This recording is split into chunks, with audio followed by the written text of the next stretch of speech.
Fatou and the Kora, a modern West African fairy tale by Dr. Tamara Pizzoli, illustrated by Elena Tomasi Ferroni. In the West African city of Dakar, not so long ago, in a land once composed of kingdoms and empires that is now known as modern Senegal, there lived a young girl by the name of Fatou. It is a name given to many Senegalese girls who were born in that land. Like many children around her age, Fatou was fascinated by the world around her. She seemed to float instantly and seamlessly between the two planes she inhabited and understood, human and spirit. For Fatou, there was little or no difference between the two. She spent a good portion of her days giving her mama, Miriam, a hand with her to-do list around the house, sweeping dust and any possible misfortune out the door, or chopping the herbs and spices so that her mama's famous yassa dishes came out just right. It was in these routine roles that Fatou first learned the importance of paying attention, a skill that never escaped her. She listened with intensity when her mother shared her secrets. The way to make good food, Fatou, my love, is the same way to have a good idea. The more you let it marinate, the better it becomes. In that way, Fatou developed a love and skill for being still and observing. She'd quiet her mind, perched in the kitchen window, intensely following the sagas of the birds and insects. What interesting lives they led, what stories they too had to tell.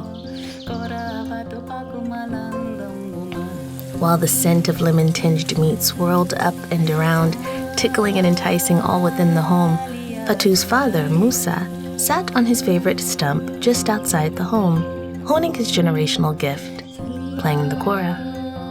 You see, the Kora, or the African harp, is an instrument unlike any other. It is said that you don't choose to play the Kora. No, she chooses you. Well, as Fatou watched her father strum the strings of the same instrument his grandfather had played, and his grandfather's father, and his great-grandfather's father, she knew that this was more than just a matter of paying attention. This was a matter of pull. The truth in both her body and her spirit was this: she wanted to play the Kora. It was for her. But much like trucks and dolls, robots and dress-up clothes, there are those who think that certain playthings are only for certain children. It was understood by almost all there in that region of Senegal that the Kora simply was not an instrument for girls. But how could that be, Fatou would wonder, enchanted by Papa Musa's playing. How could that be when the Kora is so clearly a woman itself? Its hollow belly reminded her of her mother's when her baby brother Babacar was inside and almost ready to emerge, or that of the Yoruba goddess Yemaya, about whom she'd read in stories. Many days passed and things were as they had always been. Fatou helped and observed and watched and listened and read and drew and thought and listened, and then, on a Tuesday, she decided she would play the Kora. In her spirit, she didn't feel that her choice was wrong, but she didn't want to get into any trouble or disobey what she knew to be a rule. That afternoon, when Papa Musa's belly was so full of the meat made tart with lemon essence and 3 helpings of rice that he nodded off while Mama Miriam was speaking, Fatou acted on her decision and picked up one of her father's koras, his favorite one. With it in hand, she stole deep into the nearby forest, first that Tuesday, then again on Wednesday, and once more on Friday. Soon it was a daily routine. Fatou would wait until just after lunch to practice, when her father's belly was satisfied and round like the instrument they both loved. Meanwhile, Mama Miriam would knowingly wash each dish, pretending not to notice her daughter's whereabouts. And there sat Fatou in the middle of the forest, planted on her own favorite stump, giving a private concert to the fairies, whom were far too tiny and quick for even her to see. And that went on for quite some time. Fatou waited for her father to slink back into his favorite green chair and finally doze off until he was perfectly propped up in a deep slumber. And the girl child practiced and perfected her gift, offering the fairies notes upon which to dance. Then, one Saturday afternoon, Musa woke from his nap with a start and began frantically searching for his favorite Kora.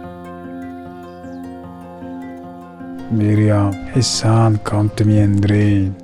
It was the most beautiful melody. It was a gift. I must have my Kora to strum out and share. But it's not where I left it. Where is it? Have you seen it? And right then occurred the most curious series of events. For reasons known only to them, the fairies invited their cousins, the butterflies, to dance and hear the girl child play. The butterflies fluttered to the blue jay and spoke of the invitation, which put the blue jay in such a good mood that he invited the lizard he was just about to peck to attend instead. How could the lizard turn down such a request given his remarkably good fortune? He shared word of the event with his family and, well, everyone knows how fast lizards are. Musa sat down outside his home in deep, deep thought. Where could his Kora be? Being so quiet and so still causes one to pay very close attention. He noted first 2, then 7, 11, 19 lizards, how odd. Then 33, 40, 81, 111, he counted. Where were they all going? There was only one way to be sure, and Fatou's father followed the trail of reptiles to a familiar point by a patch of kinky lava bushes, where he stopped suddenly in his tracks as the lizards scurried ahead. Could it be? Was it the same song from his dream that he was hearing? The one that had awakened him and caused his search? But how? Papa Musa instinctively removed his sandals, out of respect and admiration for what he might find. Surely a goddess or an angelic creature of some sort. Yes, certainly. He would tread on cautiously, he decided, thanking the forest and the universe for the gift of the song the entire way. As he drew nearer to the clearing in the forest, the music seemed to pour into him. It rushed through his veins like the purest of adrenaline and dove into his melanin-infused molecules. It commanded his heart to beat. He whispered a prayer of thanks once more to the Creator for the gift of the moment and the gift of the song. Musa peered through an opening he'd made with his trembling hands in the thicket and gasped when he saw what appeared to be an angel in the form of his daughter. Then he silently stepped out from behind the shrubbery, showing himself and kneeling with his eyes sealed. Oh, beautiful angel, with your beautiful song, I'm so grateful for this gift. I'm grateful you showed it to me in the form of my beloved treasure, my daughter. So I will pay attention and learn it. I'm so grateful. I'm so great. The thud of the Kora smacking the earth interrupted Musa mid-sentence. He shook his eyes open and could see very clearly. This was not, in fact, an angel. This was his firstborn and only daughter. Shaken, gifted, caught. In that moment, Musa forgot one thing but remembered 3 others. He began. What are you doing in forest alone, by yourself? It is dangerous? It is mad? Who gave you permission to touch my Kora? To remove it for our home? And last, have you forgotten your place in this family? It's not your job to play the Kora. At that moment, the butterflies and fairies halted, suspended in mid-air.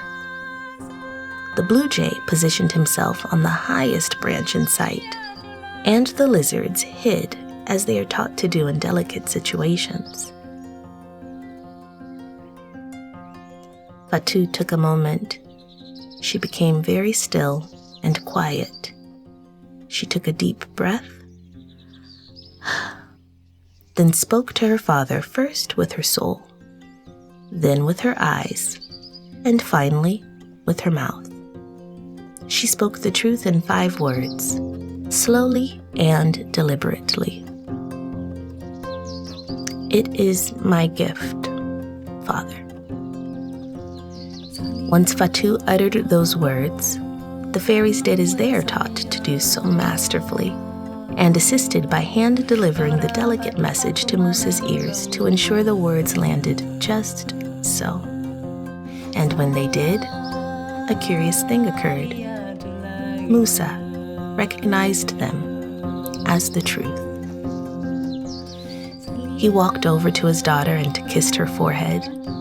He sat with his legs crossed on the ground beside her, then glanced once at his second love, his favorite Kora, then at his first love, her. Fatou understood. She grinned and picked up the instrument, now hers, positioning it between her legs firmly, with her digits properly poised to play. Her father lowered his head, lifted a nearby leaf, and kindly asked the lizard underneath to tell his wife to bring a second Kora to that place. And the lizard did. And together, they played in a place free of space and time, where fairies sway with their relatives, the butterflies, and the blue jay perches on the highest branch. And as the daylight gave way to the warmth of evening, Mama Miriam danced to the sweet swirled hues of pink and blue musical notes, with Fatou's baby brother Babacar tied snugly on her back. Copyright 2020 by Dr. Tamara Pizzoli.